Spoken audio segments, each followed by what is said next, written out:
Michigan's choice, revival or decline? That's the focus of tonight's angle. All right, if it walks like a duck and it quacks like a duck, Abdul El-Sayed says, don't be silly. It's not a duck. You are not a member of the Democratic Socialists of America. They did not endorse you. But we know that there are DSA members out there in this state right now campaigning on your behalf, handing out literature for you. It's a big time, my friend. And any concern, though, that they may be misrepresenting you? No, look. Casting you as one of them when you say you're not. You know, it's funny, right? Democrats are so concerned about what other people say about us. And I think we just need to be more concerned about what we say about the lives of Michiganders. I want to get money out of politics, put money in your pocket, pass Medicare for all. If you want to be part of that movement, whether you voted for Donald Trump 3 times or you are DSA, come join us. Well, that's predictable deflection. But that's a socialist duck. AOC didn't show up for him because he's an old-style Bill Clinton Democrat. I came here to deliver one message, and it is this, that Abdul El-Sayed represents the politics of the future. Anyone with synapses that are still firing knows the only reason the Michigan Senate candidate denies the socialist label is because Michiganders voted for Trump 2 of the past 3 presidential elections. They obviously reject socialism. It ain't New York, kids. And as far as El-Sayed claiming that he's going to put more money in your pocket, where has a socialist ever done that? If life were better in the states run by the most progressive leaders, then why the heck are more people moving out of New York and California than moving in? Newsom and Hochul are presiding over the mass exodus of their states.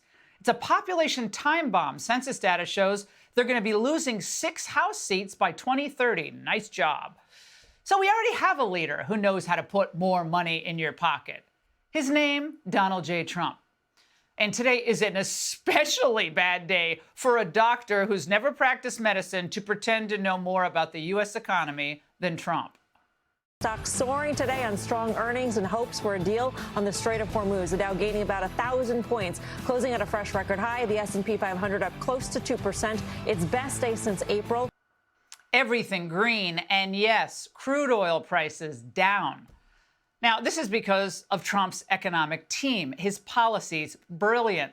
Bessent, Greer, Lutnick, and a really good Fed chair in Kevin Warsh. Holding rates steady, that's okay. And this lifts all boats because it also includes a booming manufacturing sector. Look at these export numbers. They're up almost $300 billion from the same period under Biden. And meanwhile, our trade deficit, it's dropped 33.8% compared to the same time last year. Yes. So now, where are all those experts who claim that the tariffs are going to kill our exports? They should never be heard from again. Oh, and if you bought a few shares of SpaceX when it went public, smart move. Earnings there jumped 92%. Only in America with Trump's economic policies. But wait, I know what you're saying. Laura, if only we were all living under progressive leadership, like El-Sayed and Mamdani's and Sanders, where businesses are treated like public enemy number 1, innovation crippled and criminals coddled, a guaranteed lower quality of life for everyone with less money in your pocket. But wait a second, you do get your government cheese. But if we stay with the Trump agenda of economic populism, bringing in new investment, reindustrializing the country, and then wrap up this Iran conflict, the sky is the limit. Check out this new forecast from the Atlanta Fed for Q3. Now, yesterday they were projecting a strong 4.95%, but now it's up to 5.9%. Holy smokes. Now, look, it's a little risky to just test that number. We'll see where the final number comes in around October. But the U.S. economic growth in Trump's second year in office, even with the Iran conflict, appears to be tremendous. So imagine, on a day like today, with all of this news coming out, acting like more government bureaucracy that will only put Americans, more of them, on the government dole, that is somehow going to return better results for Michigan? The administration has to be all hands on deck. Talk about this good news nonstop because there's plenty of it. Or the zombies in the DSA will keep spreading pessimism. If you had to pick the most important issue, in your opinion, at the forefront of the DSA platform, what would it be? Taxing the rich.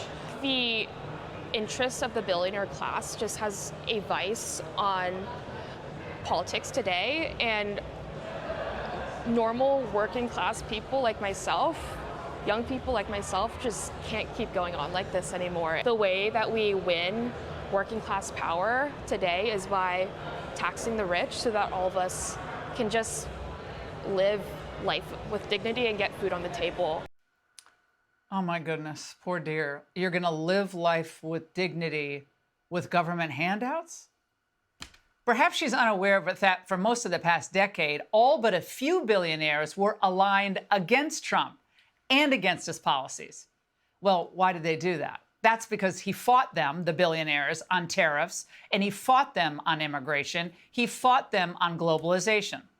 So if anyone is joined at the hip with the billionaire class, it's El-Sayed and the DSA, because their entire immigration platform is a boon to big tech and the globalists. Well, in this sense, because they always want more migrants, they want more foreign workers to keep labor costs low, along with, of course, more outsourcing of jobs for efficiencies and to help the developing world.